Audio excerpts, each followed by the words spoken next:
આજના વિડીયોમાં આપણે સંકલિત શિક્ષણની વિવિધ વ્યૂહરચના પૈકી સહકારી અધ્યયન વિશે ચર્ચા કરીશું। સહકારી અધ્યયન આપણે તેને સહકારયુક્ત અધ્યયન અભિગમ કે સહકારમૂલક અધ્યયન અભિગમ કહીશું। અધ્યયનની આ પદ્ધતિ ભલે નવીન ગણાતી હોય પણ ભારત માટે તે બિલકુલ નવી નથી।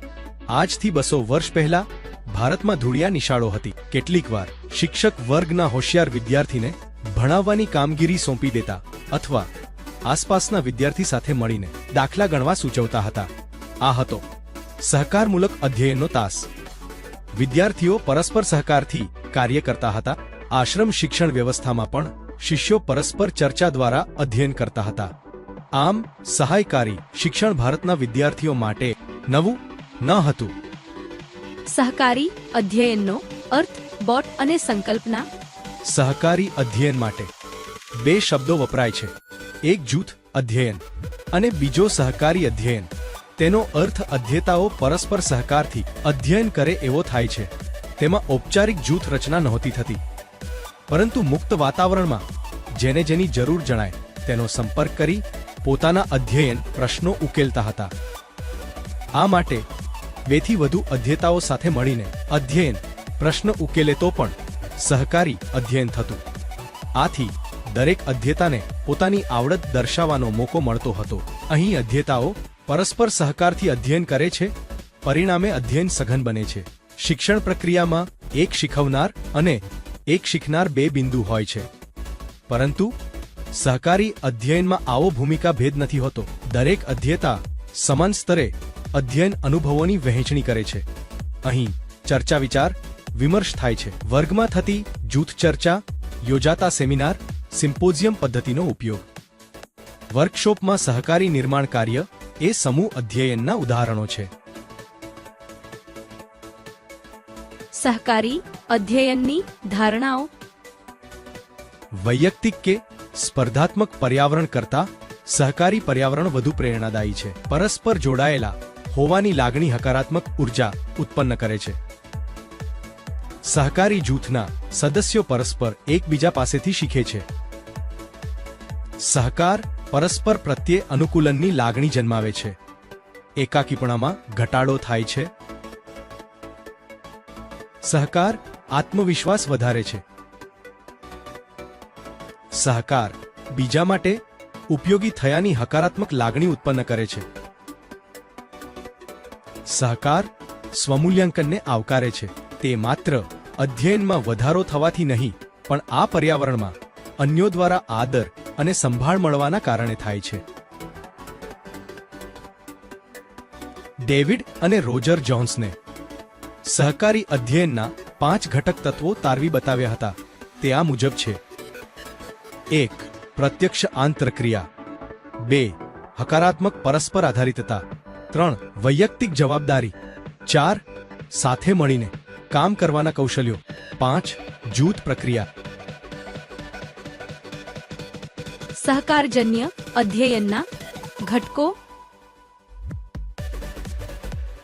સહકારજન્ય અધ્યયનમાં જૂથના દરેક સભ્ય સક્રિય હોવા જોઈએ।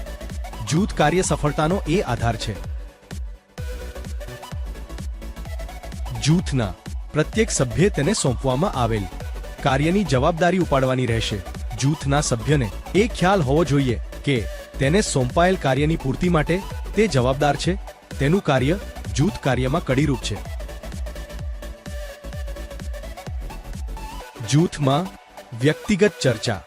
કાર્યના આરંભે જૂથે શું કાર્ય કરવાનું છે, જૂથના દરેક સભ્યે શું કાર્ય કરવાનું છે તે મૌખિક રીતે સ્પષ્ટ કરાય છે। દરેક સભ્ય પોતાની પાસેની માહિતી અન્યો સમક્ષ રજૂ કરે છે, કાર્ય પૂર્ણ કરવા પરસ્પર મદદ કરે છે।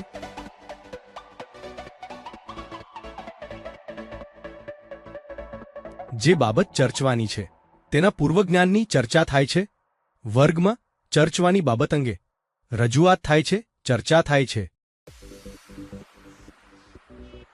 અધ્યેતાઓના પૂર્વજ્ઞાન અને નવા જ્ઞાન વચ્ચે સંબંધ પ્રસ્થાપિત થાય છે। જૂથના પ્રત્યેક સભ્ય તેની વ્યક્તિગત જવાબદારી સમજવાની હોય છે. શક્ય હોય ત્યાં જૂથનું કદ નાનું રખાય છે. જૂથના સભ્ય પોતાની રજૂઆત વર્ગ સમક્ષ કરે છે. શિક્ષક દ્વારા જૂથ કાર્યની સમીક્ષા થાય છે. જૂથના પ્રત્યેક સભ્ય પરસ્પર સહકારથી કાર્ય કરે છે. જૂથને એક નેતા હોય છે જે જૂથના કાર્યની પ્રગતિની સમીક્ષા કરે છે. જૂથના નિશ્ચિત ધ્યેયોના ઉકેલ માટે યોગ્ય તર્ક કે દલીલ કરવા જૂથના સભ્યને જણાવાય છે. જૂથ કાર્યમાં સામાજિક કૌશલ્યો વિકસે છે. જૂથના સભ્યો પરસ્પર સહયોગથી કાર્ય કરે છે. જૂથના સભ્યોમાં અસરકારક પ્રત્યાયન, આંતરવ્યક્તિ સંબંધો, આંતરવ્યક્તિ કૌશલ્યો કેળવાય છે. તેમાં નેતૃત્વ, નિર્ણય લેવો, અન્ય પર વિશ્વાસ, પ્રત્યાયન, સંઘર્ષ વ્યવસ્થાપન જેવા કૌશલ્યો કેળવાય છે. વિદ્યાર્થીને જૂથમાં કાર્ય કરવાની ટેવ પડે છે. તેને સોંપવામાં આવેલ કાર્ય તે અન્યના સહકારથી કરે છે. જૂથના સભ્યોમાં પરસ્પર સહકારની ભાવના કેળવાય છે.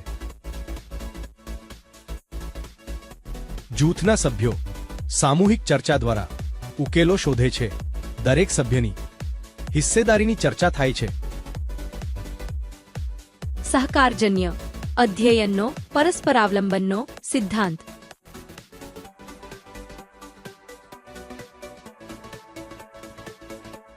લેવિનના મતાનુસાર જૂથના સભ્યો પોટ વચ્ચેનું પરસ્પરાવલંબન એ મુખ્ય બાબત છે. જૂથના સભ્યોની સક્રિયતાથી જૂથ ગતિશીલ બને છે. એક વ્યક્તિમાં આવતું પરિવર્તન જૂથના અન્ય સભ્યો ઉપર અસર કરે છે. એક જ ધ્યેયની સિદ્ધિ માટે જૂથના સભ્યો એકમેક ઉપર આધાર રાખે છે.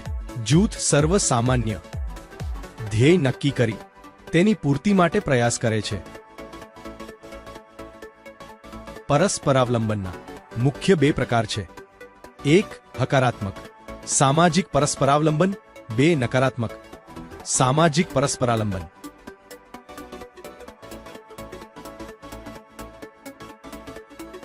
જ્યારે વ્યક્તિઓ સમાન ધ્યેયની પૂર્તિ માટે કાર્ય કરે ત્યારે હકારાત્મક સામાજિક પરસ્પરાવલંબન અસ્તિત્વમાં આવે છે. આથી ઈલટું વ્યક્તિઓના કાર્યો કે પ્રયાસો અન્ય વ્યક્તિના ધ્યેયની આડે અવરોધક બને ત્યારે નકારાત્મક સામાજિક પરસ્પરાવલંબન અસ્તિત્વમાં આવે છે.